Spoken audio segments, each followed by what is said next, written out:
good evening mga Lodi. Pag-usapan natin tong Pi network na bago, yung may PHI. So, pwede niyo siyang ma-download kung gusto niyo mag-mine din. Ngayon, wala pang information about dun sa blockchain or network. Sa ngayon pa lang is application na available dun sa Play Store kung gusto niyo i-try, okay? Free mining din to. Pag gusto niyo mag-join, download niyo yung application din, lagay niyo yung Torogi na invitation. Ayun lang. Okay, so titignan natin yung Twitter nila, eto. So, naka-blue check mark sila. So, meron ng 76k followers. Minepi.com. Ngayon, nasa 200 users na sila ngayon. Have reached over 200,000 users across 200 plus countries. So marami-rami din. Okay, padami ng padami. Nag-start pa lang ito mga loading. Ngayon, check natin ang kanilang Telegram. So, meron silang Telegram dito mga loading. Ito, meron silang airdrop na pwede kang mabigyan ng 500 Pi. So, random winners na 2,000. Mag-e-end ito mga Lodi ngayong July 3. Okay, matagal-tagal pa. So, ma-distribute yung 500 after mainnet. Malapit na siguro yung mainnet dito. Ang gagawin mo, mandatory. Mag-join ka sa channel, download mo yung application, create an account, tapos mag-post ka ng review sa Play Store, 5-star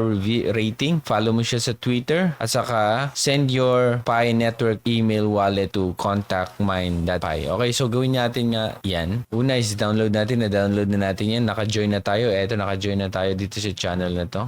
Next is follow natin siya. Na-follow na natin yan. Yun, naka-follow na tayo. Next is send natin yung network email wallet to etong email address na to. So, gawin muna natin yung wallet natin. Punta tayo sa application mismo. Gawa tayo ng wallet kasi kailangan. So, click mo ata yan. Enter app passcode. So, gagawa tayo ng passcode. Wait lang Dapat gawan nyo na. Okay, app passcode. 1, 2, 3, 4, 5, 6. So, 6. Ayan. So, create lang kayo ng passcode nyo sa app.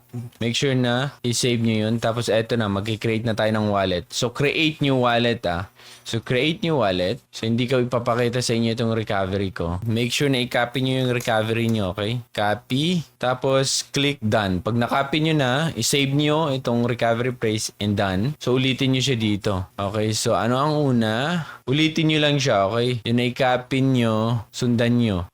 Done. So, nakakreate na tayo ng ating address. Okay? Make sure na i-save nyo yung recovery phrase, mga Lodi. So, unverified is nasa 18. So, transferable balance to mainnet. This is a close approximate. Ito na, kung after mo ma-KYC, dito mapupunta. Parang Omega lang din, okay? Smart chain, pwede din pala. Saka Ethereum chain. So, nakakreate na tayo ng ating wallet. Ganun lang kadali, mga Lodi. Next naman, profile information. Pwede ding user verification. So, next, darating tayo dyan. Referral team, pwede mo ma-check. Kung gusto mong i-on para magkaroon ng ads, lagay mo lang pero hindi na, okay? So, tandaan nyo yung email address nyo dun kasi yun ang isi-send natin. Subukan natin gawin yung pinapagawa nila. So, eto, copy lang natin yan. Tapos, punta tayo sa my Gmail. Nagawa nyo na ito, di ba? Mandatory task, join Telegram, download, post sa review pala. So, bigyan mo natin ng review. Yan. Tapos, good project. Ano lang. Tapos, post mo. Ayun. Done. Tapos mo nang na-review, di ba?